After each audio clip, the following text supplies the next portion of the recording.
Well, the Women in Agribusiness Summit is in its final day. This summit brings together women with leadership roles in the agriculture sector, as well as female producers.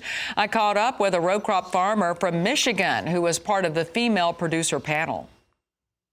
I think it's important. I work with my husband and with our son, but I think it's important to operate as a partnership. I think that women bring a little different view sometimes to the decisions that are made on the farm.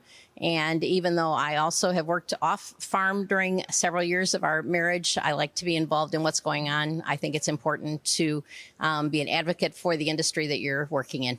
You mentioned about the sustainability efforts. What do you do on your farm? How do you make sure that that's forefront? Well, we're located in the Lake Erie water basin, so there's a lot of emphasis there on water quality. So many of our practices are designed to make sure that our water stays pure and clean. So we have filter strips along all of our waterways. We also do strip tillage with our corn and no-till with our soybeans.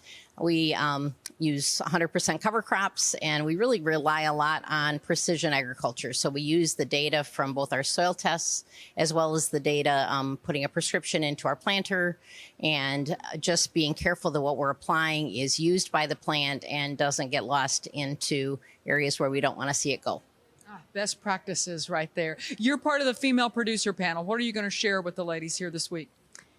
I'd like to share with them a little better understanding about what is entailed in agriculture and how it takes a lot of different voices really to represent U.S. agriculture. And I think it's important for them to see how broad-based it is, that we really have to be familiar with both the finances as well as the environmental aspects, as well as the cost of our inputs and the marketing. There's just so many parts to that. A lot of people I think they have a really narrow view of what agriculture is, and perhaps even those women who are in agribusiness might not be as familiar with the nuts and bolts of what happens on the farm. So I'm looking forward to sharing some of what our day-to-day life is like, as well as some of the decisions we have to make as far as passing the farm on from generation to generation.